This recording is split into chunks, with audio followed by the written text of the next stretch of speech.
Ako ang inyong Lolo Pael at ito ang aking kwento.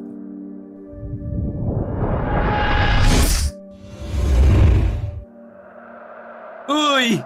Kanina ka pa dito. Parang di maipintay yung mukha mo ah. May hinihintay ka ba? Siguro boyfriend mo, no? Ano ba pinagsasabi mo? Huwag ka nga makialam. Aba, Martha, umayos ka ah. Di ba usapan natin pareho tayong single hanggang sa makagraduate tayo? Wala naman kasi akong iniintay dito eh. Ikaw yung iniintay ko. Kanina pa. Pagkatapos mo akong ayain na pumunta sa bookstore, eto, pinaghihintay mo ako ng bonggang-bongga. Ang kapal na mukha mo. Tatanong-tanong pa. Pasensya ka na. Nalito ko kasi nagka-emergency. Anong emergency na naman? Sumakit ang tiyan ko. Nagtagal ako sa banyo. Pasensya na. Mabuti pa, halika na nga. Ihatid na kita sa inyo. Papagabi na't delikado na pag-ala-gala ka pa dito. Di na tayo tutuloy. Matapos ako magpaganda ng bonggang-bongga at paghintayin dito, di tayo tuloy. Seryoso ka? Babawi na lang ako next time. Kailangan na nating umuwi kasi di ba usap-usapan na may aswang na nagpapakita at nambibiktima ng mga gala sa gabi? Anong aswang na naman yan? Ang laki-laki mong damulag, naniniwala ka sa aswang. Para magpapakita yun dito, ang dami-daming tao dito. Takot lang naman nun. Ano ka ba? Hindi ka ba na-inform? Ang mga aswang ngayon, mas gusto nang mambiktima sa maraming tao kasi mas marami silang mabibiktima. Saan lupalop ka ba galing at di mo nasasagap ang mga chismis? Parang wala kang kaalam-alam sa mundo ah. Ganda lang talagang ambag mo sa earth. Kalalaking tao naniniwala sa chismis. Halika na. Umuwi na tayo. Kanina ka pa nga hinahanap ng nanay mo eh. Andun kanina, nasa lubong ko. Di ko lang nasabi kung nasaan ka eh. Kasi pati ako mapapagalitan. Mamaya pagdating sa inyo, sabihin mo na lang na nakita kitang nakikipag-date. Ay nako, sinasabi ko sa'yo, subukan mo lang. Subukan mo lang, Jeff, siraulo ka talaga. Ay, sandali lang. May bibilin nga pala ako. O sige, bilisan mo eh. Hintayin mo ako dyan. Oo na. Yan na naman hintay-hintay eh. Wala na akong ginawa kundi maghintay.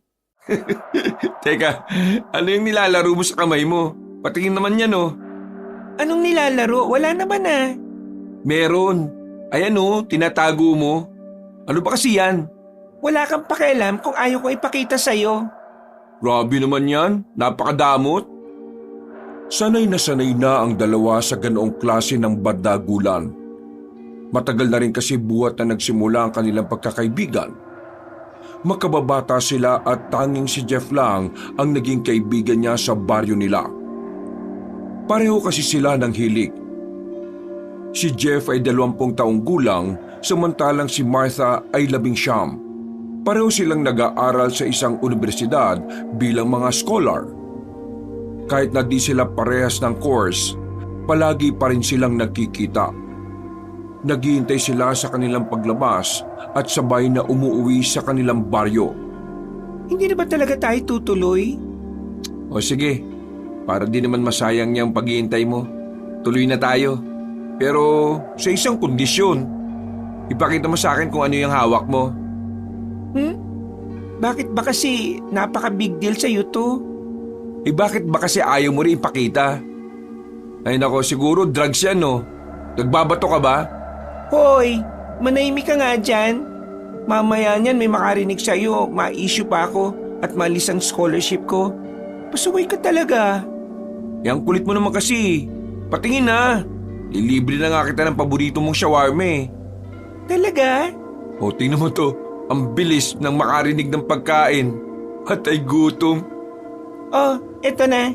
Dami pang sinasabi. Ha? Eto na yun? Oh, bakit? May problema?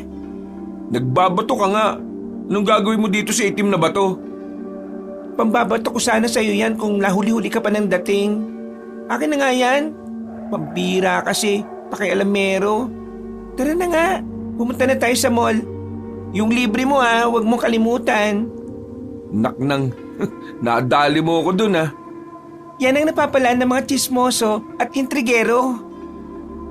Nagpatuloy ang dalawa sa kanilang pagbibiruan habang naglalakad papunta sa mall. Si Jeff na kanina pa nahuli sa usapan nila ay napangiwi at napailing habang nakatingin kay Martha. Makikita sa mukha ni Jeff ang pagkadismaya. Nakakunot ang kanyang noo niya. Pero pilit nang humingiti kapag napapatingin si Martha sa kanya. Wala siyang magawa ng oras na yon kundi ang mapabuntong hininga. Parang hindi makapaniwala na naisahan siya ng kaibigan. Pagdating nila sa mall, dire-diretso sila sa bookstore. Agad na sumabak si Jeff sa paghahanap ng libro, habang si Martha naman ay pabagsak na umupo sa isang upuan sa gilid. Nakaalalay ang siko sa mesa at nakapatong ang baba sa kanyang kamay. Napalunok siya ng hangin at napapikit saglit. Ilang minuto ang nakaraan, nakaramdam na ng pagkainip at gutom ang dalaga. Panay ang sulyap nito sa kanyang relo. Diyos ko, Jeff, ang tagal mo namang pumili. Napairap pa ito nang masulyapan ng lalaki na palakad-lakad pa rin sa pagitan ng mga estante. Nakapamulsa ang isang kamay at tabala sa pagtingin ng iba't ibang libro. Seryoso ang ekspresyon. Ang bihira naman talaga sa kaaryan tong lalaki na to. Oh. Ang tagal-tagal. Palagi na lang akong pinaghihintay. Inanay na naman ako sa kakahintay dito. Sa wakas, natapos din si Jeff. Nakangiti nitong nilapitan si Martha na noon ay pwede nang sabitan ng kaldero ang pinahabang nguso. Ang tagal mo naman. Ano ba kasi yung pinamili mo? Libro, malamang. Libro? Ang tagal mo. Yan lang ang nabili mo? Isang piraso? Seryoso ka ba, Jeff? Kulang pa ba to? O sige, wait lang. Pipili pa ako ng madami. Ha? Uy, sandali lang. Huwag ka nang bumalik. Talaga naman, oh. Kung babalik ka pa, baka kainin na ng malaking bituka tong small intestine ko. Sa tagal mong mamili ng libro. Ay naku, mabuti pa bayaran mo na yan sa counter. Ngayon na please, gutom na ako. Uy, huwag ka na magreklamo. Worth it naman yung paghihintay mo eh. Kasi maganda tong libro na napili ko. Pagkatapos ko itong basahin, ipapairam ko sa'yo. Tingnan ko nga yan. Tungkol ba saan to? Kwentong aswang yan. Ano? Bakit ka bumili ng ganito? Uy, astig daw ang kwento niyan, sabi ng isang kaklase ko. Kaya nga gusto ko talaga siyang bilhin eh. Kasi yan ang trend sa buong klase. Astig ang aswang sa'yo? Oo naman oh. Alam mo ba na tuwing nagbabasa ako ng ganitong libro, ini-imagine ko na kasali ako sa kwento. Minsan, ako yung bayanin na lumalaban sa aswang eh. Tapos minsan naman, kaibigan ko yung aswang. Kaibigan mo? Anong ibig mo sabihin? Para kasing totoo eh. Madali na lang sa akin ang mag-imagine kasi ikaw yung kaibigan ko. Apat loko ka. Sinasabi mo bang mukha akong aswang? Uy, di ako nagsabi niyan ha. Ay nako, uwi na ako. Bakit naman? Ikaw naman nagtampo ka naman kaagad. Nagbibiro lang naman ako eh. Uy, sorry na. Storyin mo mukha mo. To talaga, joke lang yun oh. Ang sensitive mo naman. Di ka naman mukhang aswang eh. Pero alam mo, kung aswang ka nga, ikaw ang pinakamaganda. Tumigil ka nga. Be careful what you wish for. Uy, English yun ha. Napailing na lang ang dalaga habang si Jeff ay tawa ng tawa. Halatang tuwang-tuwa sa pangaasar niya. Pero di nagtagal, napangiti na rin si Martha. Kahit paano, natutuwa rin siya sa kakulitan ng kaibigan. Sa kabila ng inis niya minsan, alam niyang ganito lang talaga ang lalaki. Masiyahin at mapagbiro. O sige na, bilisan mo na lang magbayad. Bago pa ako maging aswang at kainin kita. Sabay tawa nilang dalawa bago pumila sa counter. Pagkatapos magbayad, agad silang nagtungo sa bilihan ng shawarma. Pagkarating doon, mabilis na umorder si Martha at walang alinlangan na 2 shawarma agad ang ipinalibre kay Jeff. Ha? 2 ka agad? Kaya ka nananabahan yan eh. Ang takaw mo eh. Aba, ngayon ka lang naman ng libre Kaya dapat sinusulit ko na. Hoy, sige na nga. Basta siguraduhin mo na mauubos mo yan ha. Ayokong nasasayang ang libre ko. Pagdating ng order nila, agad itong kinuha ni Martha at masayang sinimulang kainin. Si Jeff naman ay napangiti habang pinagmamasdan ng kaibigan. Kahit anong asar niya, alam niyang ito rin ang isa sa mga bagay na gusto niya kay Martha. O ano, uwi na tayo. Maglalakad na lang tayo niyan ha. Wala na akong budget pamasahe sa jeep eh. Ano? Seryoso ka ba dyan? Oo nga, ubos na. Pero di ba, masaya naman yung habang naglalakad tayo kumakain tayo tapos nagkukwentuhan. Sa bagay. O sige, tara na. Para di ako masyadong gabihin at maboljak na naman ako ng nanay ko. O sige, ayos. Halos 2 kilometro lang naman ang layo ng kanilang lalakarin para makauwi. Kaya naman pumayag na rin si Martha. Isa pa ay sanay naman siya sa lakaran at di rin naman nakakatakot ang daan dahil sa mga oras na yon ay rush hour pa at marami pang tao sa labas ng mga kalsada. Habang naglalakad sila, nagsimula silang magkwentuhan tungkol sa mga bagay na pangarap nila sa buhay. Talaga bang gusto mo maging teacher? Di ba mababaw lang ang pasensya mo? Ano kapag napuno ka? Baka manapakan na lang bigla ng estudyante mo. Ayoko talaga pero hello. Scholar lang ako no. Dapat pa ba ako mamili? Ang totoo niyan gusto ko talaga noong maging doktor. Kaso alam mo naman ang buhay namin. Mahirap tapos Ayos lang yan. Importante, makapagtapos tayo. Ako naman dati sundalo gusto ko. Kaso ayaw ng inang ko eh. Delikado daw. Alam mo naman ako, gustong gusto ko nga yung may adventure eh. Yung may thrill. ano gusto mo? Yung nakikigera? Yung magulot maingay? Hindi naman sa ganun. Ewan ko ba? Di ko may paliwanag eh. Kung bakit parang sa utak ko, minsan naboboring ako at gusto kong maranasan yung may kalaban sa mga bundok o gubat. Ganun. Talaga bang gusto mo? Oo nga. Madali lang naman to pa rin ang pangarap mo na yan eh. Maski di ka maging sundalo, pwede ka pa rin makipaglaban. Ha? Talaga? Paano? Basahin mo yung aswang story mo. Doon, tsak habang nagbabasa ka, para ka na rin nakikipaglaban. Napakamot ng ulo si Jeff. Akala niya ay seryoso ang kaibigan. Sa bagay, pwede na rin yun. Yung makikipaglaban ako sa mga aswang tapos may agimat akong hawak yung umiilaw-ilaw yung mata ko tapos may kuryente sa mga kamay ko. Ha? Wala namang ganun eh. Huwag kang maniwala sa mga fiction no. Meron ngang aswang eh. Bakit hindi ako maniniwala sa agimat? Ay naku, aswang na naman. Ay teka, kwento mo sa akin yung sinasabi mo kanina tungkol dun sa usap-usapan sa baryo, yung tungkol sa aswang na gumagala. Nagsimula lang naman yung kwentong yun dahil doon sa natagpo ang bangkay, doon sa isang bakanting lote malapit doon sa may sementeryo.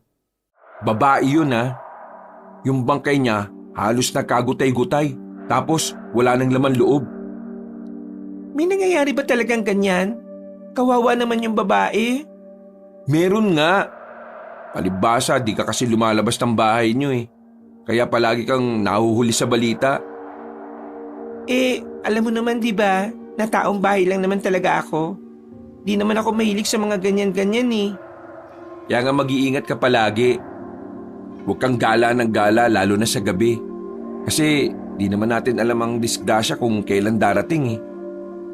Sa bagay, tama ka naman. Pero sigurado ba sila na aswang yung may gawa? May saksi ba sa nangyari? Baka naman si Raulo at bangag na adik lang may gawa nun. Ano ka ba? Di kayang gawin ng tao yung ganong karumal-dumal na krimen, no?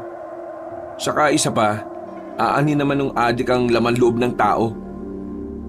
Iihawin niya? Saka, alam mo, sabi nila, malinis yung lugar ni walang bahid ng dugo. Maski yung mismong bangkay. Ganun na ganun kaya yung nababasa ko at napapakinggan ko sa mga horror stories. Ganun pumatay yung mga aswang. Grabe ka. Masyado ka talagang invested sa mga ganyang klase ng kwento no? Pero tama ka. Ganyan nga pumatay yung mga masasamang aswang. Ha? Sinasabi ko na nga, Bi.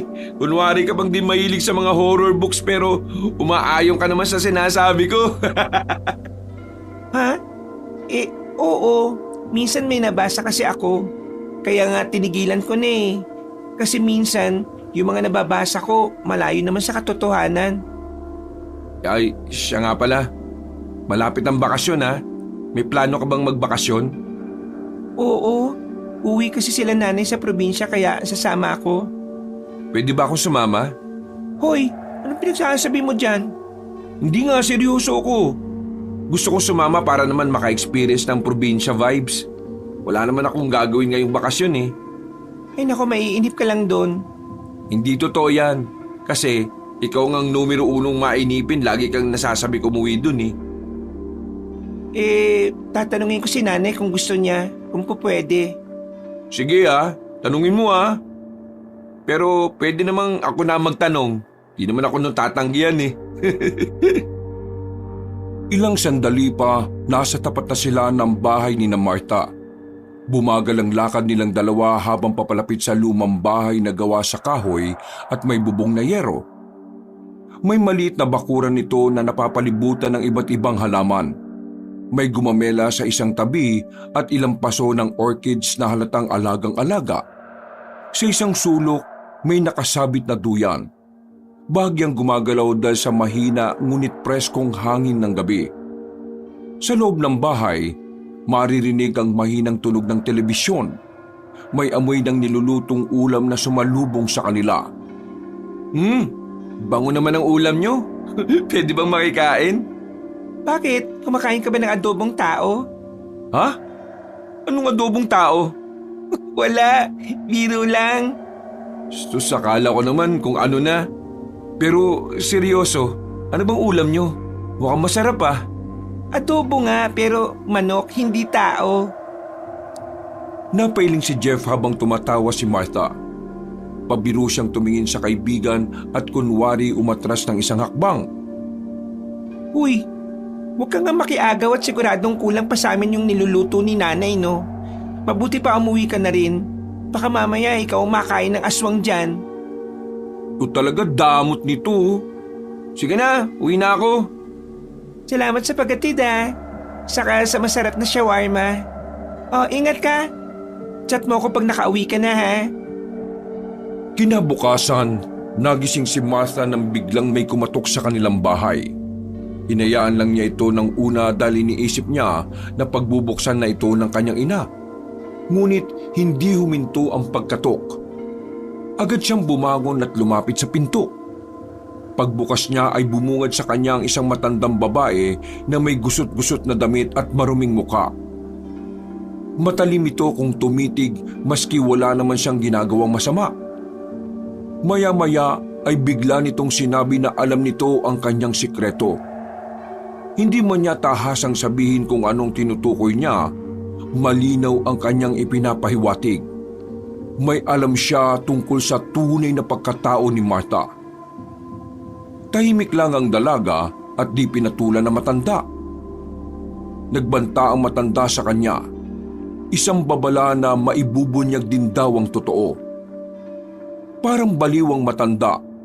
Walang pakialam sa mga taong naroroon at nakakarinig ng kanyang mga binitiwang salita. Matapos ang pananakot, agad siyang tumalikod at iniwan si Martha na nakatayo na hindi gumagalaw at tulala. Nang mahimasmasan, ay isinara na niya ang pinto at bumalik sa kanilang sala. Hindi pa man niya naiaayos ang sarili sa pagkakaupo, ay may kumatok uli. Mabilis at walang pinagkaiba sa katok kanina. Nainis siya at pabiglang binuksan ito. Pwede ba tumigil ka na? Kanina ka pa. Di mo ba ako titigilan? Uy! Relax ka lang. Ako lang to. Sino ba kaaway mo? Ang aga-agang init ng ulo mo ah. Ay, ikaw pala, Jeff. Wala.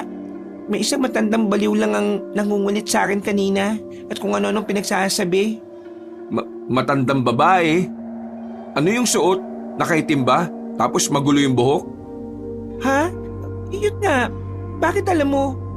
Yun nga yung dahilan kung bakit ako pumunta dito. Alam mo ba kagabi, may napansin akong matandang babae na nakatitig na matagal sa bahay nyo. Hindi ko lang nasita kasi natakot din ako eh. Galit na galit yung mukha niya.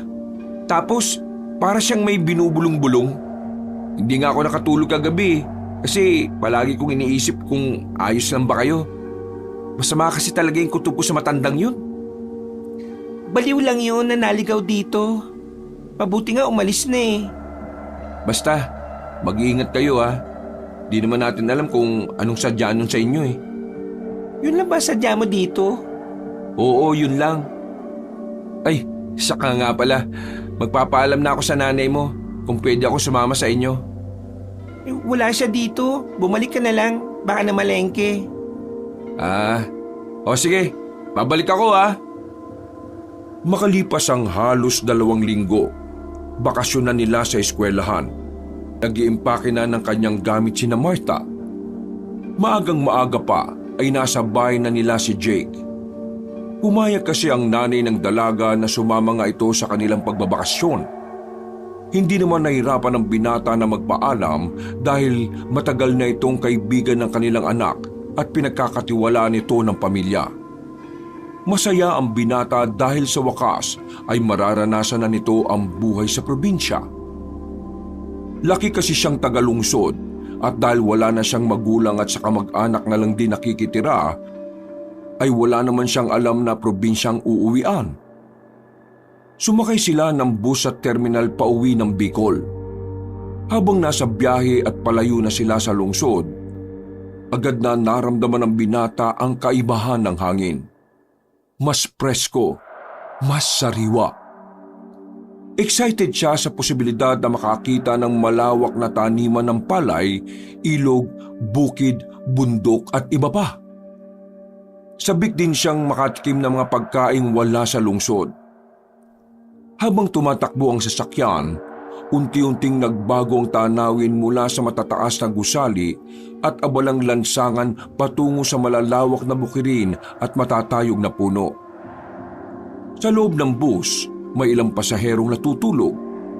May mga nakatanaw lang sa labas at may mga abala sa pag-uusap. Isa sa kanila ay isang matandang lalaking may dalang basket ng prutas na paminsan-minsang napapatingin kay Martha na tila may nais sabihin. Hindi naman ito pinansin ng dalaga, ngunit napansin niya ang kakaibang tingin na matanda. Bes, malayo pa ba tayo? Oo. Gabi na eh. O ba't ka kasi sumama? Di ba sabi ko malayo ang probinsya namin? Tapos ngayon nagrereklamo ka? Mukha ba ako nagrereklamo? Nagtatanong lang naman. Bawal na ba magtanong? Pagkakamalang kang may attitude ah. Manahimik ka na lang kasi. Tingnan mo, ikaw lang maingay dito sa bus. Napapaghalataan kang ignorante eh. Grabe ka naman.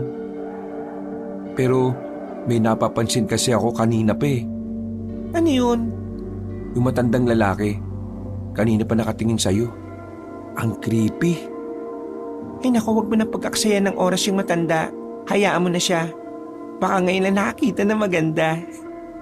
Alam mo, napapansin ko, itong mga nakaraang araw parang lapitin ka ng mga katandaan Ay naku, wag ka na nga lang maingay.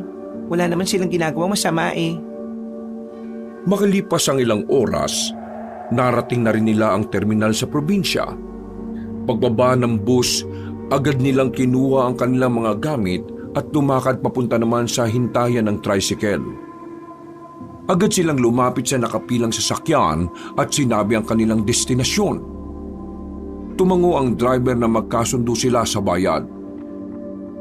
Naupo sa loob si Martha at ang kanyang nanay samantalang si Jeff ay sa likod. Tuwang-tuwa ito sa kanyang bagong karanasan. Ang makipot at mabatong daan ay palikuliko. Minsan pataas, minsan pababa. Karamihan sa mga nakikita niyang bahay ay gawa sa mga kahoy at pawid. Nilangap niya ang hangin. Probinsya na nga. Grabe, ganda dito. Tsak kung mag-i-enjoy talaga ako sa lugar na to. Para ko nasa ibang mundo eh. Narinig niyang bagyang tumawa ang driver matapos niyang sabihin yon. Di niya namalaya na napalakas pala ang pagkakasabi niya. Hindi siya nayamot bagkus ay natawa na din siya at bagyang nahiya. Oh, narito na tayo. Para na po dyan sa tabi. Paghinto ng sinasakyan nilang tricycle, isang matanda ang agad na lumabas sa kanilang bahay at tila kinikilala kung sino ang mga dumating niyang bisita. Lola! Ay, nako, apo ko. Ang apo ko pala. Kumusta na po kayo? Aba, habang tumatanda lalong gumaganda ha? Ano pong sekreto? Eh, wag mo lang akong pinabola. Alam ko namang kulubot na ako at mahina. Eh, sino ba yung kasama mo, ha? Ay, aba, ikaw pala, Amelia. Mabuti naman at naisipan niyo akong dalawin. Hinalikan ng kanyang nanay sa pisngi ang matanda. Pero kalaunay nagpaalam na ito at naunang pumasok na sa bahay dahil naiihi. Hinatid na lang nila ito ng tingin. Sumantala, kumunot naman ang noo ni Lola Rosita nang makita si Jeff. At sino naman yung kasama mo? Boyfriend mo ba? Hala, Lola? Hindi po. Kaibigan ko po yan.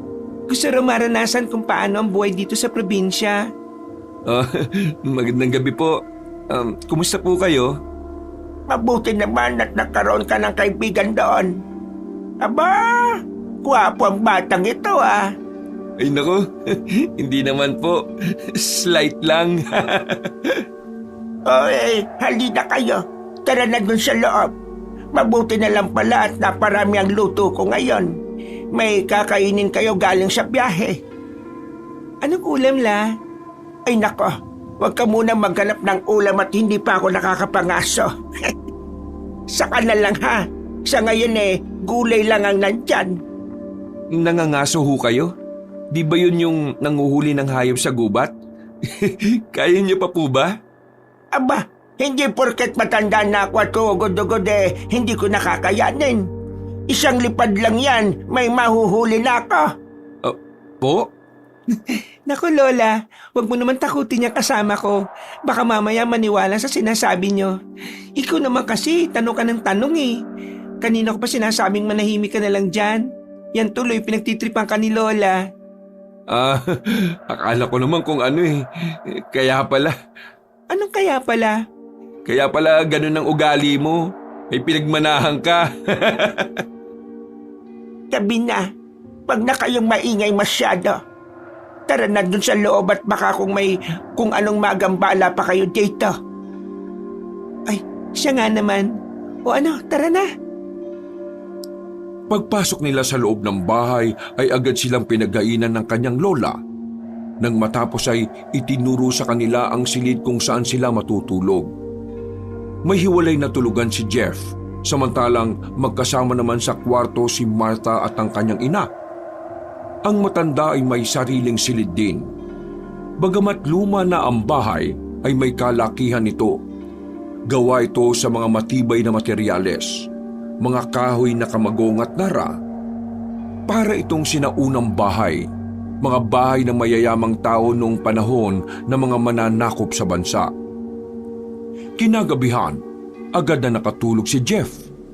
Marahil dahil sa pagod sa mahabang biyahe. Ngunit sa kalagitnaan ng kanyang mahimbing na tulog, bigla siyang naalimpungatan. May narinig siyang kaluskos sa labas ng bahay. Banayad noong una, pero unti-unting lumalakas. Parang may matatalas na kuko na kumukuskus sa kahoy na dingding. Napadilat siya at pinakiramdaman ng paligid. Tahimik ang buong bahay. Tanging ang mahihinang huni ng kuliglig ang maririnig mula sa labas. Subalit ang tunog na yon, hindi normal. Hindi ito basta kaluskos ng hayop o sanga ng puno na tumatama sa dingding. Ito ay mabigat, matalim at may halong kakaibang paghinga. Malalim, parang mula sa isang nilalang na hindi dapat naroroon. Napatayo si Jeff. Sinubukang sumilip sa maliit na siwang ng bintana. Madilim sa labas, pero may anino siyang naaaninag. Hindi niya maaninaw kung tao ba ito o hayop. Pero sigurado siyang hindi ito basta dumaan lang. Naroroon ito, nakatayo sa tabi ng bahay. Parang may inaabangan o binabantayan. Mabilis na naglaro sa isip niya ang iba't ibang eksena mula sa mga horror stories na dati niyang binabasa. Madalas niyang iniisip kung paano siya kikilos kung sakaling makaharap niya ang ganitong sitwasyon. Pero iba pala kapag totoo na itong nangyayari. Napalunok siya. Iniisip na nananaginip lang siya o kaya ay namamalikmata. Pero nang marinig niya ang malakas na pagaspas ng pakpak na papalayo, napagtanto niyang di lang yun basta imahinasyon lang. Kinabukasan, nagising siya sa maingay na kaskas ng walis tingting sa bakuran. Nang buksan niya ang bintana ay agad niyang nakita si Martha na iniipon ang mga winawalisang mga tuyong dahon. Masakto, gising ka na. Sarap ng tulog mo Martha, pwede ba tayong mag-usap? Ay naku, mamaya na yung usap-usap na yan. Marami pa akong ginagawa. Labas ka na dyan at mamaya kakain na tayo. Sumunod nga ang binata. Lumabas siya ng kanyang kwarto. Pagdaan niya sa kusina, nakita niya si Lola Rosita. May kasama itong matandang lalaki. Ay, sino to? Bakit may lalaki dito? Ay nako, yan yung sinasabi kong kaibigan ng apo mo. Di ba nasabi ko yan sa'yo kagabi? Nasabi mo na. Wala naman akong matandaan na. Ang sabi mo lang uuwi dito ang anak mo at yung apo mo. Wala kang sinabi na may kasama sila. Napalunok si Jeff nang marinig ang pinag-uusapan nilang dalawa. Lalo pa at nakita niyang may hawak itong itak na puno ng dugo at kasalukuyan itong nagtatagtad ng karne. Matalim kong titigan siya na matandang lalaki. Mabuti na lang at pumasok na sa loob ng bahay si Martha. Lolo, huwag niyo naman pakatitigan ng gusto baka malusaw. Salamat, Martha. Sino ba yan? Nobyo mo? Lo, hindi ko nobyo to, no? Ew! Uy, grabe ka namang mandiri. Sige na, tama na yan. Huwag mong takutin ang bata. O siya, marami pa kaming ginagawa dito ng lolo niya. Mabuti pa doon na lang ako sa balkon maghahanda ng agahan natin. Ikaw ba, Jeff, nagkakape? Ipagtimpla mo nga ito, Martha, nang madagdagan ng konti yung nervyos. Naku, wag na po, Lola. Baka di nakayanin. Siya nga po pala, saan pa nagpunta si nanay? Madaling araw pa po siya umalis Di pa po ba siya nakakabalik? Hindi ko alam, iha. Di naman siya nagpaalam sa akin. Pero alam mo naman yung nanay mo. Kapag nauuwi dito ganyan ang gawain. Dahil pang dalaga sa kakagala. Ipinaganda na sila ni Lolo Rosita sa labas. Nang matapos ay bumalik na ang matanda sa loob. Ano yung kinakatay nila? Ay, yung ba? Maliit lang na baboy mo yon. Nahuli ni Lolo kagabi. May baboy mo dito? Madami. Punta ka lang dyan sa bundok, makakita ka na. Gusto mo bang sumama minsan kay Lolo o kaya kay Lola na mga aso? Kay Lola, pwede pa akong sumama. Pero dun sa lolo mo, naku, wag na. Natatakot ka kay Lolo? Huwag mong pansinin yun kung nasungitan ka. Mabait yun. Mas mabait pa nga kay Lola yun Talaga? Parang hindi naman Seryoso ako, mabait si Lolo. Nagtataka lang yun siguro. Di masyadong naipaliwanag ni Lola yung pagdating natin kagabi. Halika na, kumain na tayo. May sasabihin pa pala ako. Alam mo ba kaninang madaling araw, nakaramdam ako ng kakaiba? Parang may kumakaluskos sa dingding tapos nakita ko may anino sa labas. Tapos ang panghuli, may lumipad na parang malaking ibon. Kasi maingay yung pagaspas ng pakpak niya eh. Ay nako, marami talaga malaking ibon na lumilipad dito. Tapos yung anino naman na nakita mo, baka si Lolo lang yon nang dumating. Ah, ganun ba? Nagpatuloy sila sa pagkain. Nang matapos sila ay napagpasya ni Marta na ipasyal si Jeff sa baryo para hindi mainip at para makita nito ang magagandang tanawin sa kanilang lugar. Habang naglalakad sila, napansin kaagad ni Jeff ang sementeryo na di kalayuan mula sa bahay ni na Lola Rosita. Simple lang ito. Walang matatayog na puntod. Walang magagarang nicho. Karamihan ay yari sa semento na may lumang krus. Ang ilan ay tila napabayaan na. Balot ng mga gumagapang na damo at lumot. Yung iba naman natabunan ng matataas na damo. Napansin niyang tahimik ang paligid. Parang walang tao, maski madami namang bahay na nakapaligid. Ganun ba talaga katahimik ang baryong to? Oo naman, malayo-malayo sa ingay ng lungsod. Alam mo, ang ganda dito. Bakit kayo umalis at lumipat sa lungsod ng nanay mo? Eh, di naman kami umalis eh. Pansamantala lang naman kasi gusto kong makapagtapos ng pag-aaral. Ah, ganun ba? Pero parang mas gusto mo pa rin dito no? Oo naman, iba pa rin ang pakiramdam kapag nandito ako. Parang mas malaya, mas tahimik, at parang mas ligtas. Ligtas? Parang may ibig sabihin yan Wala naman. Basta, iba lang talaga ang pakiramdam ko dito. Saglit nang umiti si Marta, pero halatang may iniisip ito. Nagpatuloy sila sa paglalakad habang pinagmamasdan ni Jeff ang paligid. Mas lalo niyang napansin kung gaano kasimple pero maaliwalas ang baryo. Hindi tulad ng sa lungsod na puno ng sasakyan at ingay. Dito ay tanging huni ng ibon, kaluskos ng dahon at mahihinang yabag ng kanilang mga paa ang maririnig. Sa kanilang paglalakad, nadaanan nila ang isang lumang bahay na tila abandonado na. May nakabukas na bintana, walang tao. Napahinto siya saglit at tumingin kay Marta. Marta, may nakatira pa ba dyan? Wala na. Matagal nang walang nakatira dyan. Eh bakit parang ang eerie ng dating? Parang may nakatingin sa atin Ay nako, maraming kwento ang baryong to, Jeff. At ang ilan, mas mabuting hindi mo na lang malaman. Nagkatinginan sila sandali bago nagpatuloy sa paglalakad. Pero kahit pa lumayo na sila, hindi pa rin maalis sa isip ni Jeff ang malamig na pakiramdam na dulot ng lumang bahay. Hanggang sa di niya napigilan ng lumingon. May naaninag siyang anino sa bintana. Nagtago ito nang makita siyang tumingin. Sabi ko na may tao Takbo! Ha?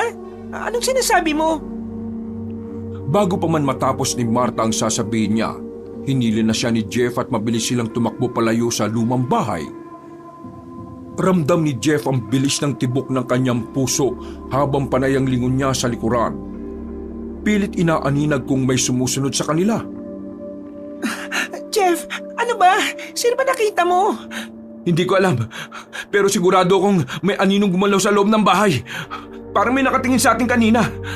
Tapos bigla siyang nagtago nang lumingon ako. Baka naman alikabok lang yun o anino ng puno. Hindi, Marta. Tao yun. O baka hindi lang basta tao. Napahinto sila sa isang kanto kung saan kita ang isang malaking parte ng gubat sa lugar. Ang ganda talaga dito Oh, huwag mo sabihin na may kwento din ng gubat na yan. Alam mo, kakabasa mo yun ng kwentong kababalagan Yan ang napapala mo. Wala yan, gubat lang yan. May daan dyan pataas sa bundok. Bakit alam mo? Nakapunta ka na ba dyan? Hindi pa. Kwento lang. O tara na, umuwi na tayo. Napagod ako sa pagtakbo. O sige na, mabuti pa nga. Tara na. Umaga, araw ng Biyernes, ikalawang araw ng kanilang bakasyon. Narinig ni Jeff ang isang sigaw sa di kalayuan. Agad siyang lumabas ng kanyang kwarto at hinanap ang kanyang mga kasama. Nakita niya sa sala si Marta at si Lolo Alvin na seryosong nag-uusap. Magandang umaga po. Ay, gising ka na pala, Jeff. May narinig akong sumigaw na parang umiiyak. Ano pong nangyari? May natagpuan patay sa may sementeryo. Sino? Anong nangyari sa kanya? Hindi pa malinaw ang detalye pero sabi nila parang wala na namang lamang loob yung bangkay. Sigurado ako, Apo. Nagsisimula na naman silang sumalakay. Ha? Sino po? Alam mo, maupo ka muna dito. Makinig ka na lang, huwag ka nang tanong ng tanong. Nakakairita eh.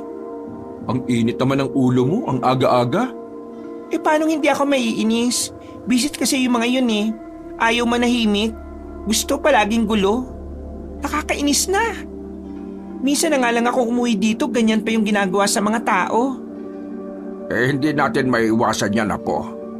Alam mo na, kapag kumakalamang mga sikmura, siguradong kakain. Kumunot ang noo ng binata. Hindi niya maunawaan ang pinag-uusapan ng maglolo. Naguguluhan siya pero natatakot siyang magtanong lalo na't napansin niyang parehong mainit ang ulo ng dalawa. Hindi talaga ako nagkakamali na bumalik na naman ang mga yan. Baka nalaman na nandito ka. Ang lakas naman ng pang-amoy nila. Nakakabili ba? Ilang araw pa lang ako dito eh. Alam na kagad yan ng mga aswang. Aswang? May aswang dito? Hindi lang basta may aswang, iho. Matagal na silang nandito. Napalunok si Jeff.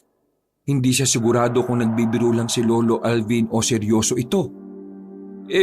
Bakit parang ang kalmado nyo lang? May pinapatay na nga tapos chill-chill lang kayo? Sanay na mga tao dito, Jeff. Hindi tong unang beses. Alam ng karamihan na may mga nilalang na hindi natin nakikita. Pero hanggat hindi sila direktang nanghihimasok sa buhay namin, hindi na lang namin pinapansin. Ha? Ganun na lang yun? Basta di silang nabibiktima, wala silang say? Wala silang pakialam? Bakit ganun? Dahil wala namang may kayang puksain sila. Kaya wala kaming magawa kundi mag-ingat na lang. Tumayo si Lolo Alvin at naglakad papunta sa isang lumang aparador. Binuksan niya ito at may kinuha sa loob. Isang maliit na bote na may lamang likido na parang langis. Hindi ka taga rito. Kailangan mo ng proteksyon. Eto, kunin mo. Palagi mong dadalhin yan, ha? Para sa oras ng kagipitan may magamit ka. Ano po ito? Proteksyon mo nga. Para di matakam sa'yo ang aswang. Sige po. Salamat po dito, Lolo. Alam mo, noong panahon namin, nung hindi pa ipinapanganak si Marta, marami ng aswang. May isang buong baryo ng mga aswang noon na pinuksa at pinatay. May dalawang uri kasi sila. May mabubuti at may masasama. Nang matalo ang mga masasama, kakaunti na lang ang natira sa kanila. Dahil doon, mas naging agresibo sila sa paghahanap ng mga maaaring pagmanahan para dumami ulit sila. Ibig niyo pong sabihin, may mga masasamang aswang pa rin ngayon? Sila po ba yung pumapatay? Pero bakit po sila pumapatay? Balak nilang palabasin ang tagapagmana ng mga aswang. Gusto nilang tapusin ang matagal ng laban sa pagitan ng mabubuti at masasamang aswang. Alam nilang may natitira pang mabubuti. At kung mapapatay nila ang mga yon, sila na maghahari sa buong bayan. Napalunok si Jeff sa narinig. Kaya ikaw, iho, mag-iingat ka dito, ha? Hindi ka pwedeng lumabas ng bahay na mag-isa. Huwag kang pupunta sa baryo o sa ibang lugar na hindi kasama si Marta. Mas mabuti nang kasama mo siya para walang magtangkang gumalaw sa'yo. Lo, ano naman pong magagawa ni Marta kung may sumalakay sa akin? Baka pareho pa kaming mapahamak. Alam niyo namang matatakotin ako eh. Kung ganyan ka, paano na lang kung maging kayo ng apo ko? Hindi mo siya mapoprotektahan? Ay nako, iho. Sa panahon ngayon, hindi ka pwedeng matakot. Kapag natakot ka, mas gugustuhin ka nilang kainin o saktan. Kaya kung matatakot ka lang, aba, hindi kita papayagang ligawan ng apo ko. Napanganga si Jeff. Hindi niya alam kung matatawa o mas lalo pang matatakot. Napakamot na lang siya ng batok. Nakita naman niyang umirap sa kanya si Marta. Narinig nilang muli ang sigaw mula sa labas. Sa pagkakataong ito, mas malakas at mas malinaw. Napatingin si Jeff kina Marta at Lolo Alvin. Naghihintay kung ano ang gagawin ng dalawa. Ngunit sa halip na magmadali, nanatili silang kalmado. Lo, hindi ba natin titingnan kung ano nangyari? Baka may kailangan ng tulong. Gusto mo makita ang nangyari?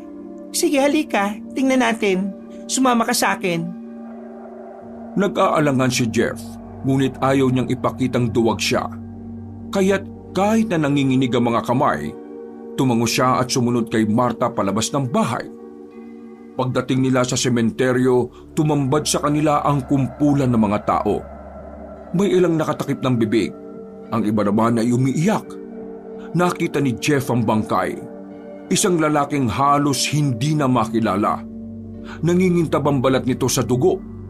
At gaya ng sabi ni Marta, walang lamang loob. Diyos ko, sino yan? Kawawa naman.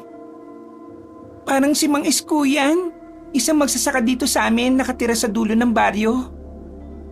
Habang nag-uusap-usap ang mga tao, napansin ni Jeff ang isang anino sa gilid ng sementeryo. Hindi niya maaninag ng buo, ngunit parang may 2 pulang mata itong nakatitig sa kanila. Marta, may tao dun oh. Parang nakatingin sa atin. Sinundan ni Marta ang tingin niya at bagyang nanlaki ang mga mata. Ngunit bago pa sila makagalaw, mabilis na nawala ang anino. Tara na, umuwi na tayo. Delikado dito sa labas. Nanlamig ang pakiramdam ni Jeff nang marinig ang sinabi ng kanyang kaibigan. Hindi pa man sila nagtatagal sa bakasyon nila pero ramdam niya'y nasa bingit na agad sila ng panganib. Mahilig siya sa kababalagang kwento pero biruan lang naman nila ni Marta na minsan gusto niyang siya ang bida at maranasan niyang maging karakter. Ang gusto niya ay libro pero hindi sa realidad. Nang marating na nila ang bahay, nakita nila si Lolo Alvin na nakaupo sa harapan ng mesa. May hawak na tabako at tila may malalim na iniisip. Agad nitong inangat ang tingin sa kanila. O ano? Anong nakita niyo sa sementeryo? May patay nga po, Lolo. Si Mang Isko pala yun. Wala siyang laman loob. Napansin ni Jeff na hindi man lang nagpakita ng pagkagulat si Lolo Alvin. Para bang inaasahan nito ang ganitong pangyayari. Mukhang alam niyo to, Lolo. Hindi ka na nagulat eh. Hindi na ako nagulat, Apo. Sa tagal kong nabuhay sa baryong ito, alam ko nang hindi basta-basta titigil ang mga yon. May kinalaman po kaya dito yung nakita kong anino sa gilid ng sementeryo at yung sa may lumang bahay? Parang palagi kong nararamdaman yung presensya nila eh. Para po silang nagmamatsyag, Lolo. Biglang nanigas ang katawan ni Lolo Alvin. Dahan-dahang tumayo ito at tumingin sa labas ng bahay. Para bang may inaasahan siyang paparating. Kung ganon, malamang hindi lang sila basta gumagala. May pinaplano na sila. Napatingin si Jeff kay Marta. Pinaplano? Sa palagay ko alam ko na. Pero hindi pa ako sigurado. Yung pagpaparamdam nila, merong dahilan. So, ano pong gagawin natin? Mag-iingat tayo. Simula ngayon, hindi ka pwedeng lumabas na mag-isa, Jeff. At ikaw rin, Marta. Huwag kayong magpapaiwan sa madilim na lugar, lalo na sa gabi. Lolo, hindi ba natin kayang labanan sila? Kaya, kung alam mo ang tamang paraan. Napalunok si Jeff. Para bang hindi niya lubos maisip na napasok siya sa isang bangungot na hindi na niya alam kung papaano siya makakawala. Ang simpleng bakasyon na inakala niyang puno ng kasiyahan at pahinga, parang di na matutupad dahil sa banta ng aswang. Pagdating ng gabi, sila lamang ni Marta ang natira sa bahay. Nag-uusap sila sa harapan ng mesa. Marta, ilang araw na rin ito. Pero bakit di pa bumabalik ang nanay mo? May pinuntahan ba siya? Dinalaw? Merong inaasikaso yun na mahalagang bagay. Sila lolo, nasaan? Bakit tayong dalawa lang ang nandito? Nagpunta sila sa lamay ni Mang Isko. Ah, ganun ba? Bakit hindi ko napansin na umalis sila? Kanina naririnig ko lang sila. Silang dalawa ni Lola Rosita. Ba't ganun? Bigla na lang nawawala yung mga tao tapos minsan naman biglang lumilitaw. Aswang din ba kayo? Paano kung sabihin kong oo? Matatakot ka ba? Ano? Yung tungkol sa masasama at mabubuting aswang dito sa baryo dati. Totoo daw yun. Nagkaroon talaga ng laban ng ganon. Natalo na mabubuti ang mga masasama. Pero sabi ni Lolo Alvin, hindi tumitigil ang mga aswang na yon para muli silang makapagparami. Pero kasabay din nun, nambibiktima rin sila ng mga tao. Alam mo, aaminin ko parang nagsisisi na ako na sumama sa iyo Seryoso ka ba? Bakit? Nakakatakot pala dito sa inyo Ang daming misteryo. Ang daming nagpaparamdam. Wala ka naman dapat katakutan lalo na kapag nandito ka sa amin. Dito sa bahay. At bakit naman? Kasi ang bahay na ito, may proteksyon laban sa mga masasamang nilalang. Hindi sila basta-basta makakapasok dito. Pwera na lang kung pagbuksan mo sila at patuluyin. Paano nyo ginagawa yun? Si Lolo, isang dating albularyo. Nagretiro na nga lang ngayon kasi matanda na raw Ayon ng payagan ni Lola. Talaga? Kaya pala, ang dami kong nakikita mga weirdong bagay dito sa bahay niyo. Shh! Parinig ka ni Lolo, lagot ka. Paano kung may makapasok? Ang kulit.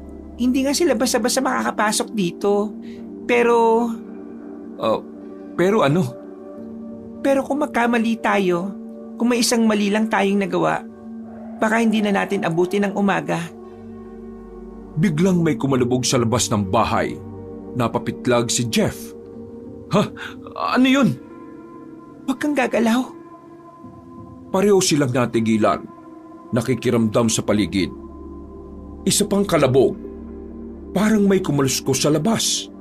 Tapos ay biglang may kumatok ng malakas. Nanlaki ang mga mata ni Jeff. Halos sumuksok na sa likod ni Marta. Sino yan? Huwag ka matakot. Bakit? Pagbuksan mo ako! Si Lolo Alvin? Hindi si Lolo Alvin yan. Ha? Anong ibig mo sabihin? Narinig mo ang sinabi ko, Jeff. Huwag kang magbubukas ng pinto. Jeff! Ako ito! Pagbuksan mo ako! Dito ka lang, sisilipin ko. Huwag na. Aalis din yan. Hindi nagpapigil ang binata. Tumayo ito at pumunta sa may bintana. Bahagya niyang binuksan ito at sumilip sa labas. Kita ang pinto. Lumapit na rin si Marta sa kanya at tumabi. Oh, ano nakita mo? Hindi agad nakasagot si Jeff. Tumingin siyang mabuti sa paligid. Ngunit wala siyang makita. Ang tanging naroon ay ang madilim na bakuran, ang iilang punong nyog, at ang lumang duyan na bahagyang gumagalaw sa ihip ng hangin. Tapos, napansin niya ito. Sa gilid ng bakuran, sa may likuran ng isang malaking puno, may aninong nakaupo sa lupa. Tila isa itong malaking aso, pero may kakaiba rito. Masyadong matangkad para sa isang normal na aso. Ang mga mata nito ay kasimpula ng dugo. Kumikinang sa dilim at nakatitig sa bahay nila. Aso? Patingin? Pero hindi isang aso ang nakita ni Marta. Isang nilalang na may malataong anyo ang katawan. Pero merong matutulis na pangil at kuko. Baluktot ang katawan at ang bibig ay naglalaway. Mapulang-mapula ang mga mata. Isarado na natin to. Baka malaman niyang sinisilip natin siya. bigla siyang maging agresibo. Halika na, matulog na tayo. At sa palagay mo, makakatulog tayo sa lagay na to? Pilitin mo. Kailangan mo maging malakas, Jeff. Kung gusto mo pang makauwi. Huwag mo naman akong takutin ng ganyan. Natatakot na nga ang tao eh. Akala ko ba gusto mo maging sundalo? Gusto mo ng adventure? Bakit ngayon parang nawawala ang tapang mo? Hanggang salita ka lang pala eh. Hindi ah. Joke ko lang naman yung sinabi kong natatakot ako eh. Char! O sige na. Promise, Habang aalis din pilit yan na maya-maya. pinapakalma ni Marta ang kanyang kaibigan, narinig nila ang kaluskos na tila papalayo na. Wala na ba? Wala na siguro. Di ba sabi ko naman sa'yo aalis din yan? Salamat naman kung ganun.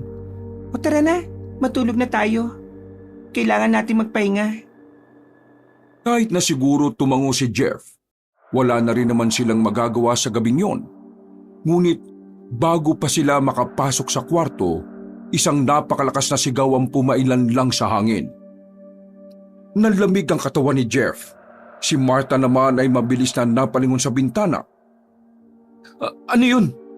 Galing sa sementeryo. Bigla silang natahimik at nagkatitigan. Hindi na nila kailangan magsalita uli. Pareho nilang alam na may nangyari na namang hindi maganda. 2 linggo ang nakakaraan. Parang unti-unti na ring nasanay si Jeff sa mga nararamdaman at nakikitang kakaiba sa baryo. Maski kapag sumasapit ang gabi ay bigla siyang naalimpungatan sa mga kaluskos at kalabog na kanyang naririnig, ay hindi na lang siya nagpapaapekto dahil iniisip niya palagi ang sinabi ni Marta. May proteksyon ang bahay na matatanda. Nagtiwala siyang di sila maaano sa loob ng bahay. Pero isang gabi, may narinig siyang nagbubulungan. Parang nag-uusap sila sa paraang hindi niya dapat mapakinggan. Naglakad siya ng dahan-dahan at inilapit ang kanyang tenga sa pinto. Narinig niyang nag-uusap si Marta at ang kanyang lola. Dahil sa kuryosidad, nakinig siya sa usapan ng dalawa. Walang kaalam-alam sina Marta at Lola Rosita na may nakikinig na sa kanila.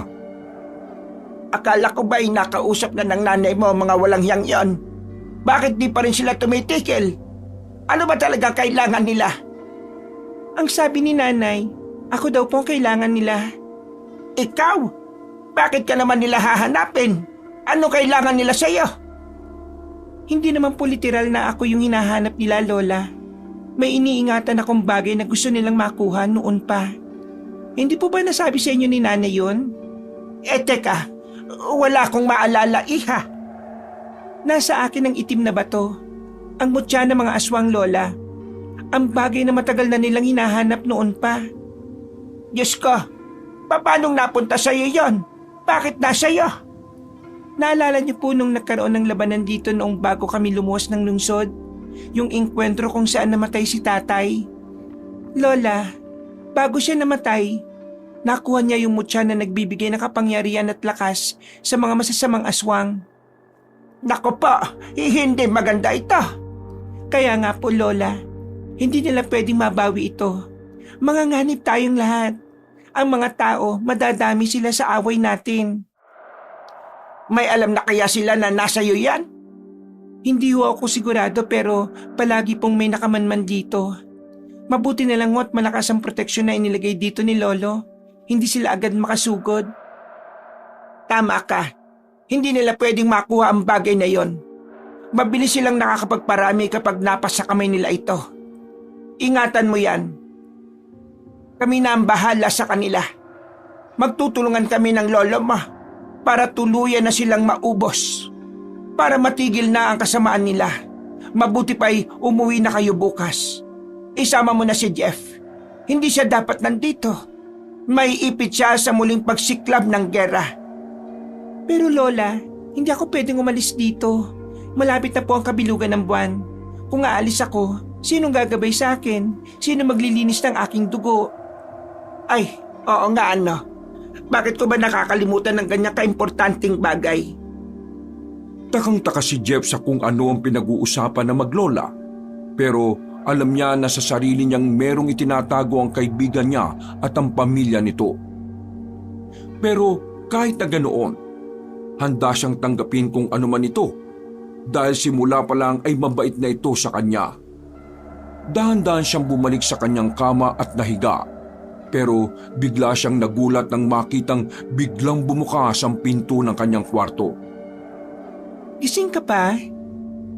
Hindi, kagigising ko lang. Bakit ba? Bakit ka nandito sa kwarto ko? May kailangan ka ba?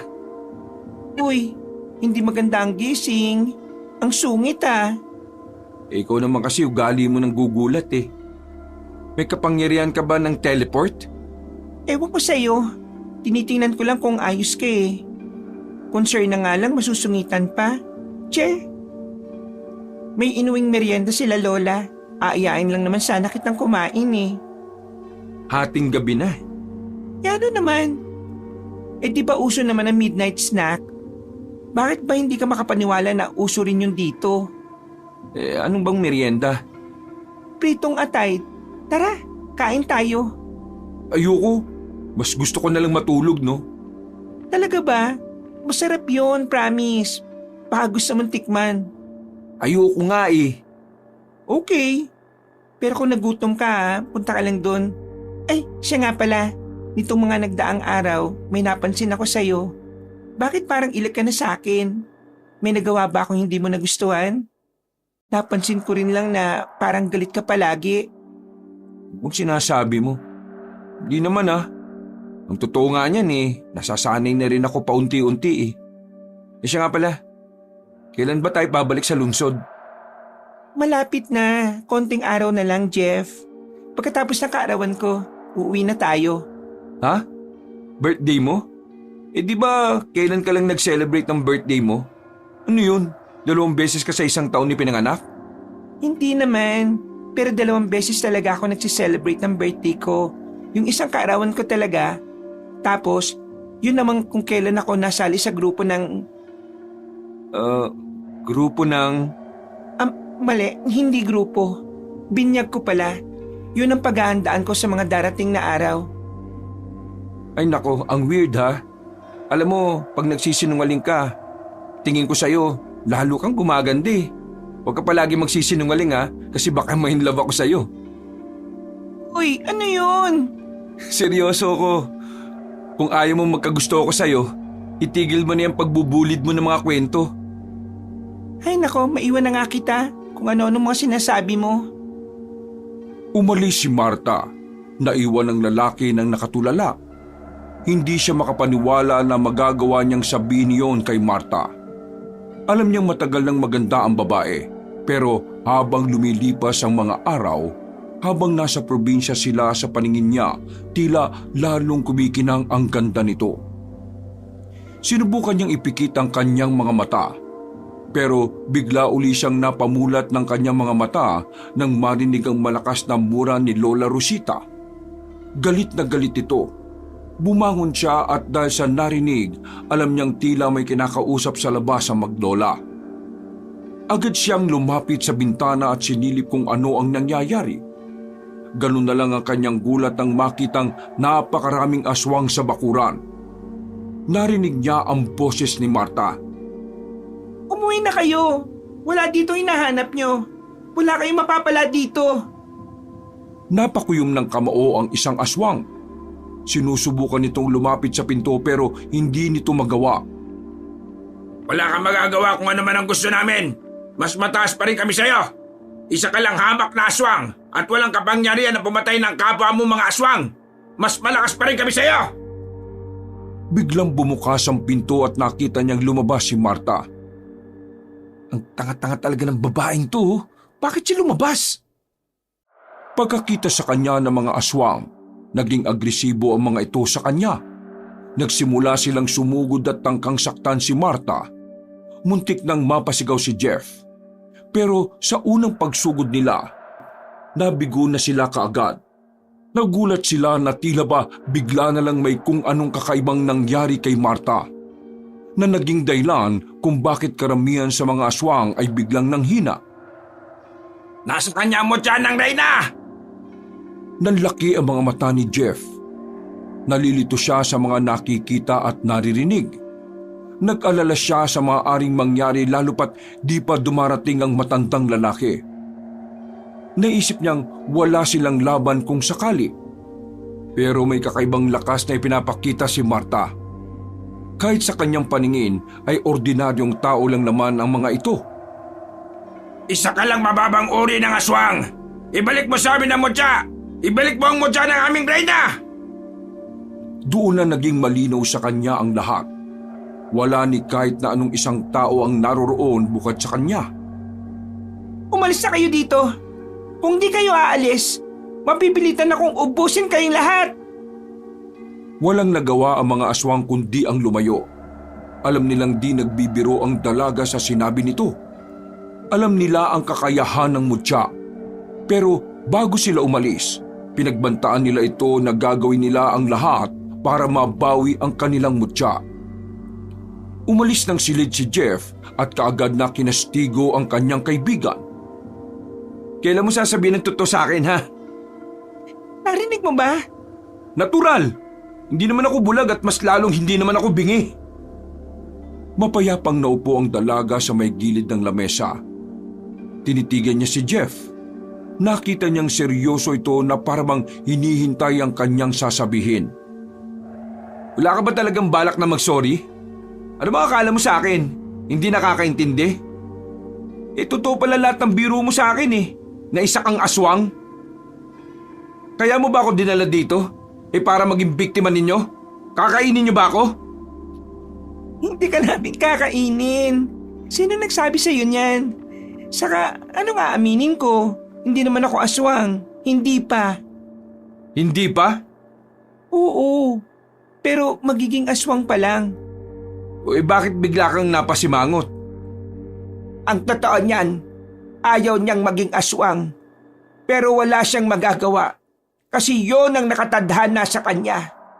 Di pa namin alam kung anong dugo ang mananaig sa kanya. Ano pong ibig niyong sabihin? Ang dugo ni Marta ay espesyal tulad ng kanyang ina. Kalahating aswang at kalahating dugo ng albularyo. Pero sa nalalapit na pagsapit ng bilog na buwan, maglalaban ang dalawang dugo na yon. Pwede siyang maging aswang o manatili bilang isang tao. May posibilidad na hindi siya maging aswang. Oo. Pero umasa na kami noon sa nanay niya. Mas malakas pa rin ang dugo ng pagiging aswang kesa sa dugo ng kanyang ama. Aswang din ang nanay mo, Marta? Paano kami nabubuhay sa lungsod? Yun ba ang tanong mo? Oo. Paano? Dahil hindi naman kami kumakain ng tao. Hindi rin kami uhaw sa dugo o sa laman ng sariwang karne. Para lang kaming tao. Pero kapag dumarating ang bilog na buwan, hindi nila mapigilan ang pagbabago ng kanilang anyo. At yun ang mangyayari sa akin kapag nanaig ang dugo ng pagiging aswang ko. Pero nakita ko kanina may kakaiba kang lakas. Kaya mong patumbahin ng mga aswang na yun. Bakit hindi mo pa sila pinatay? Hindi pwede. Wala akong karapatang pumatay ng aswang. Mas magiging madali na ang transformation ko kapag ginawa ko yon. Ayaw ko maging katulad nila. Gusto ko ng malinis na dugo. Gusto ko manatili sa panig ng mga mabubuting aswang. Sana nga. Teka, hindi ka nagalit? Hindi ka takot? Hindi. Bakit naman ako matatakot? Bakit nga hindi? Kasi naipaliwanag nyo na ng maayos sa akin. Ang dapat kong katakutan ay yung mga aswang na gustong-gustong sumugod dito. Teka. Ano yung kinukuha nila sa'yo? Yung mutya. Ano bang mutya yun? Yung itim na bato. Nakita mo na yun. Nung inaya mo akong pumunta sa bookstore minsan. Ano? Yung bato na yun? Bato ng aswang yun? Hala! Huwag mo nakatakutan yon. Hindi naman nun magagawang manakit ng tao. Pwera na lang kung mapupunta sa mga masasamang aswang to. Ang kapangyarihan ng mutya ay nakadepende sa kung sino ang may hawak. Pero alam mo bang totoo naman na sa kanila ang bato? Pagmamay-ari ito ng kanilang reyna. Ang pinakamalakas na aswang na nabuhay dito sa baryo. Kaya dapat di talaga mapunta sa kanila yan. Hindi naman nila to makukuha ng sapilitan dahil pwede ko tong gamitin laban sa kanila. Nagpatuloy sila sa pag-uusap. Si Lola Rosita nagtimpla ng kape para sa kanilang dalawa at kinuha ang pritong atay. Iniharap sa kanila. Kumain ka para mawala ang nervyos mo. Oh, bakit ganyan ka makatingin sa atay? Atay ng baboy yan, no? Huwag kang ang andyan. Sigurado ka ah? Sabi ko na eh, iniisip mong atay ng tao to eh. Ay, siya nga pala, Jeff. Ayoko madamay ka sa gerang nakaamba dito. Okay lang bang ihatid na kita bukas sa terminal? Umuwi ka na. Hindi na nakasagot ang lalaki dahil muli siyang nakarinig sa labas ng mga yapak. Tapos ay biglang may kumatok. Nagkatinginan silang tatlo. Ituloy niyo na lang yan. Dumating na ang lola niya. Nang buksan nito ang pinto, nakita nilang seryosong-seryoso ang mukha ng matanda. Ano yung nabalitaan ko? Sumugod ba sila dito? Mga walang iya. Di na talaga natuto ah. Lolo, alam na nilang nasa akin ang mutya. Nako, malaking problema to. Hindi natitigil ang mga yun na mabawi sa iyo, mutya. Pero hindi tayo pwede magtago na lang na magtago. May responsibilidad tayo sa baryong ito. Hindi natin pwedeng takbuhan ng mga tao. Ano pong gagawin natin? Kailangan natin maghanda. Tapusin na natin yung mga aswang-aswang na yan. Baka po may tutulong ako. At sino naman to? Bakit may lalaki dito sa bahay? Lolo, halika na mahal. Mabuti na'y matulog na tayo. Nagpalitan ng tingin sina Jeff at Marta. Baka sa kanilang muka ang labis na pag-aalangan. Pumasok na ang dalawang matanda sa kanilang silid. Pagpasensyaan mo na si Lolo ah. Ito mga nakaraang buwan daw talaga napansin ni Lola na parang minsan naging makakalimutin na siya. Ayos lang yun. Pero paano yun? Lalabang kayo sa mga masasamang aswang? Kakayanin niyo ba? May mga kasama kami, Jeff. Maraming mabubuting aswang ang mga nasa baryong to. Hindi lang kami. Matapos mag-usap, pumasok na sila sa kani-kanilang kwarto. Halos 2:00 na madaling araw. Hindi makatulog si Jeff. Paulit-ulit siyang nagpapalit ng posisyon sa kama. Pero hindi mawala ang kaba sa kanyang dibdib. Hindi dahil natuklasan niyang aswang si Marta, kundi dahil sa naalaman niyang may laban silang haharapin. Naalala niya ang sinasabi ng kaibigan noon, "Be careful what you wish for." Hindi niya inakalang mangyayari ito sa totoong buhay. Akala niya, gusto lang niyang makaranas ng kakaibang karanasan pero hindi niya naisip na magiging bahagi siya ng isang tunay na panganib. Oh, kumusta ang tulog mo? Parang di ka na yata nakatulog ah. Ang laki ng eye bags mo oh. O ano, nakaready na ba yung mga gamit mo? Maga kitang ihatid sa terminal. Mauna ka nang umuwi. Susunod na lang ako. Talaga bang kailangan ko na umuwi? Baka lang kasi may maitulong ako eh. Hindi pwede.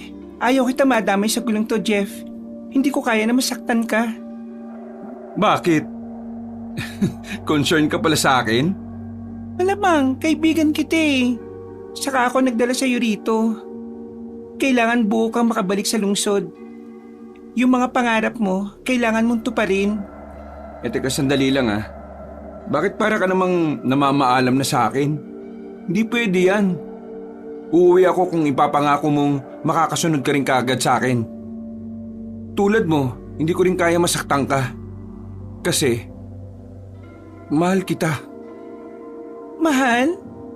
Naputo lang sasabihin ni Marta. Bagyang nalaki ang kanyang mga mata. Hindi niya inaasahan ng diretsang pag-amin ni Jeff sa kanya. Ilang saglit siyang hindi nakapagsalita. Samantala, ramdam naman ni Jeff ang matinding kaba habang hinihintay ang sagot ni Marta. Jeff, seryoso ka ba? Oo. Alam kong hindi ito ang tamang panahon para sabihin ko to. Pero ayokong umalis nang hindi mo nalalaman. Sa totoo lang, ayaw kitang iwan dito. Hindi yung ganun kadali. Hindi mo naiintindihan ang sitwasyon namin. Hindi mo alam kung gaano sila kalakas. Hindi lang buhay ko nakasalalay dito kundi buhay ng ibang baryo. Hindi ka dapat madamay dito. Alam ko, pero hindi ko kayang umalis nang wala kang kasiguraduhang ligtas ka. Kaya kong lumaban, Marta. Tumalikod si Marta. Pilit na itinatago ang luha sa kanyang mga mata. Ayaw niyang makita ni Jeff ang kahinaan niya.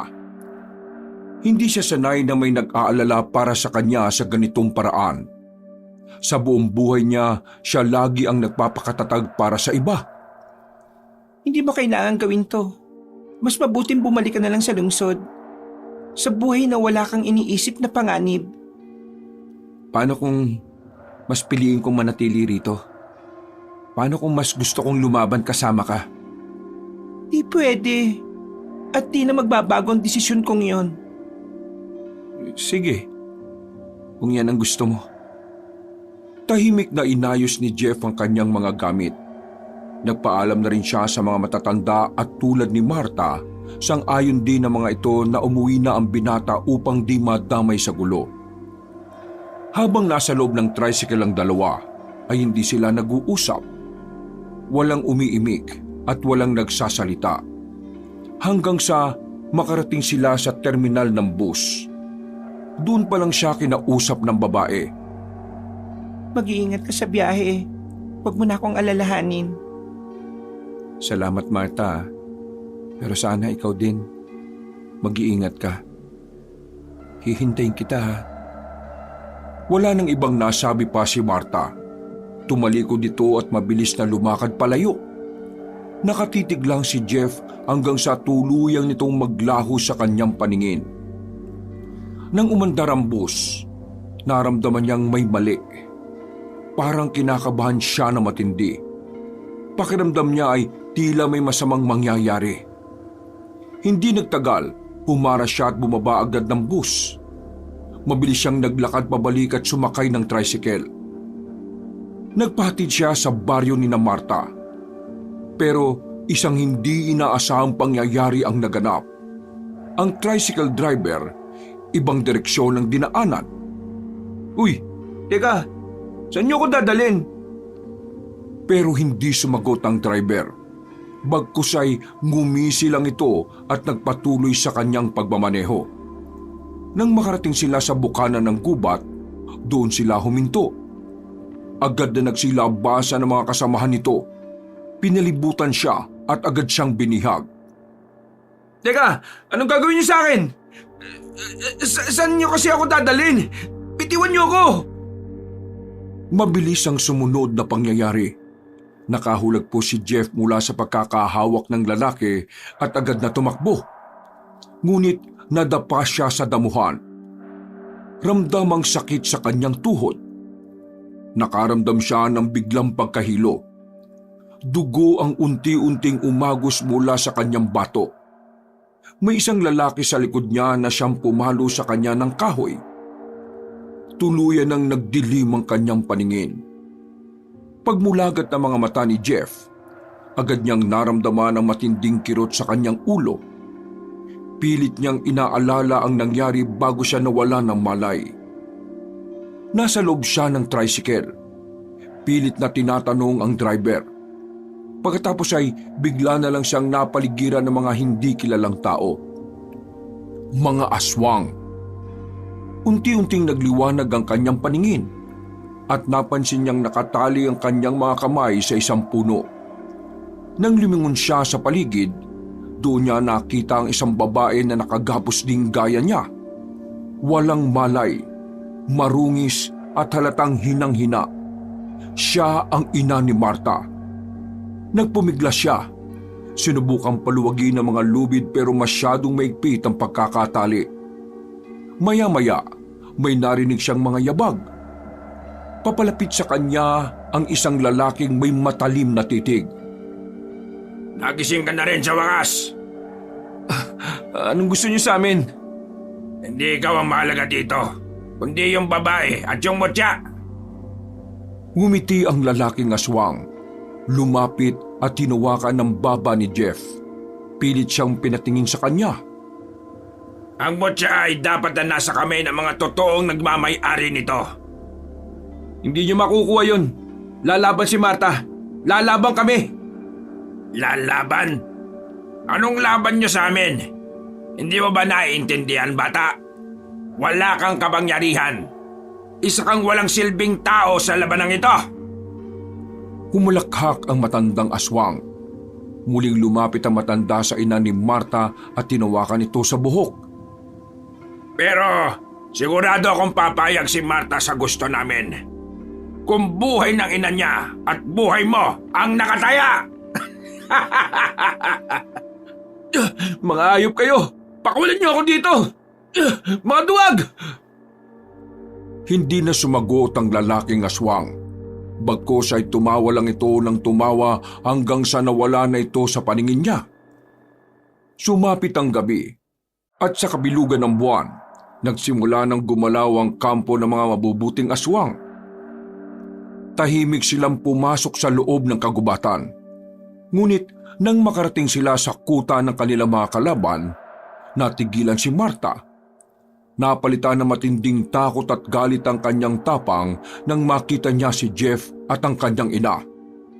Nakagapo sa isang malaking puno, nanghihina at tila nawawalan na ng lakas. Ang mga sugat sa kanilang katawan ay patunay na hindi sila pinakitaan ng awa. Nay! Jeff! Bakit ka nandito? Ang alam mo ba'y matatalo mo kami? Sigurado akong papayag kang ibigay ang gusto namin kung buhay ng ina mo at buhay ng lalaking ito ang nakataya! Inabot ng aswang ang buhok ng kanyang ina at sinabunutan. Nag-apoy sa galit si Marta. Nakatayo lang siya sa harapan nila at di siya nakapag-isip ng tamang dapat gawin. Ang magkabilang kampo ng mga aswang, nagsimula na silang maglaban. Ngunit sa pagkakataong yun, para kay Marta, isang laban ang mas higit na mahalaga. Ang mailigtas si Jeff at ang kanyang ina bago pa mahuli ang lahat. Habang nagpupumigla si Jeff sa pagkakagapos, nakapa niya ang isang maliit na bote ng langis sa kanyang bulsa.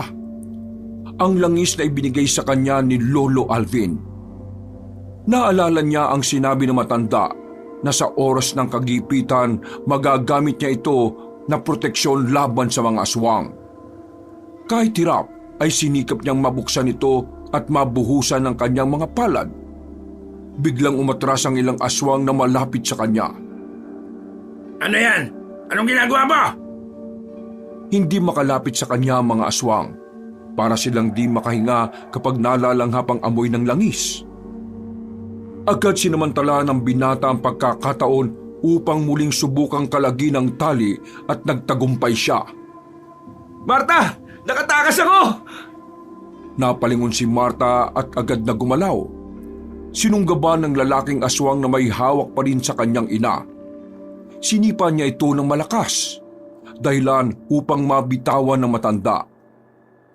Jeff, dali mo si nanay sa ligtas na lugar!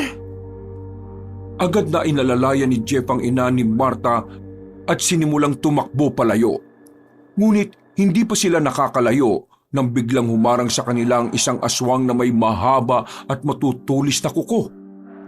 Mabilis na kinuha ni Jeff ang natitirang langis at itinapon ito sa aswang. Agad itong napatras at napahiyaw sa sakit. Mistulang nasusunog ang balat nito. Habang patuloy ang matinding sagupaan sa gubat, nakahanap ng pagkakataon si Marta upang makalapit sa pinuno ng mga masasamang aswang. Hawak niya sa kanyang palad ang itim na mutya. Ang mutyang sinasabing may kapangyarihang sumunod sa tunay na layunin ng may hawak nito. Hindi niyo kami matatalo! Hindi niyo ako mapapatay tulad ng ginawa niyo sa Reyna! Umalulong ito ng malakas bago sumugod kay Marta. Ngunit sa pagkakataong yon, habang hawak niya ang mutya, binigyan siya nito ng lakas at bilis ng isip at katawan. Inihanda niya ang sarili at ang sibat niyang hawak. Nang tuluyang makalapit ang lalaking aswang, nagawa ni Marta na may tutok ang matulis na sibat sa dibdib nito. Narinig sa gubat ang malakas nitong huling sigaw. Nang tuluyang humupa ang labanan, unti-unting lumitaw ang unang liwanag ng umaga. Ang ilang natitirang kalaban ay nagsitakas, ngunit wala nang babalikan ang kanilang lahi. Pagod ngunit ligtas, nagtagpo sina Marta at Jeff. Nagkatitigan sila ng ilang sandali bago lumapit ang lalaki at binigyan siya ng isang maigpit na yakap. Tapos na ang laban? Tapos na. Kaso, Kaso ano? Apo, nako, buti naman at ligtas kayo. Napatay niyo ba ang mga kalaban? opo Lola, wala nang gagambala sa katahimikan ng baryo. Yung ibang nakaligtas, hindi na po babalik ang mga yon. Abay, mabuti naman. Ikaw, kumusta? Alam mo na ba kung ano ka? Malungkot na tumango si Marta. Dahil sa nakitang yun ni Jeff, nakaramdam siya ng kaunting kaba at panghihinayang dahil kahit alam niyang posibleng maging aswang talaga si Marta, nanalangin siyang sana'y hindi tuluyang maging aswang ang babaeng mahal niya. Joke lang, hindi ako naging aswang kagabi. Ibig sabihin, nanalo ang dugo ni tatay at ni lolo sa akin. Sa kabila ng matinding laban at pagkapagod na nararamdaman, isang matamis na ngiti ang sumilay sa labi ni Marta. Alam niyang sa kabila ng mga sugat at sakit ng kanyang pinagdaanan, nagtagumpay sila laban sa kasamaan. Ang kanyang ina ay mahigpit siyang niyakap. Tuwang-tuwa para sa kanyang anak. Si Jeff naman ay mahigpit na humawak sa kamay ni Marta. Isa itong bagong simula para sa ating lahat. Tama. Tama ang sinabi ng binatang yan. Teka, sino ka nga ba? Lolo, siya si Jeff. Ang nobyo ko. Napakunot noo si Lolo Alvin at saglit na tinitigan si Jeff mula ulo hanggang paa. Nobyo ba? Abay, kailan ka pa natutong magkagusto, apa? Akala ko'y aswang lang ang gusto mo. Nahiya si Marta at bagyang napayuko habang si Jeff naman ay napakamot ng batok. Napatingala sila sa papasikat na araw na simbolo ng paparating na bagong umaga at bagong simula para sa kanilang lahat. Ang kanilang baryo ay muling magiging tahimik. Pagkalipas ng ilang taon, parehong nakapagtapos sina Jeff at Marta bilang mga guro. Kalaunan, nagpakasal sila at namuhay ng masaya at simple. Wala nang bakas ng anumang uri ng karahasan o aswang sa kanilang buhay. Tanging kapayapaan at pagmamahal ang nanaig sa kanilang pamilya. Wakas!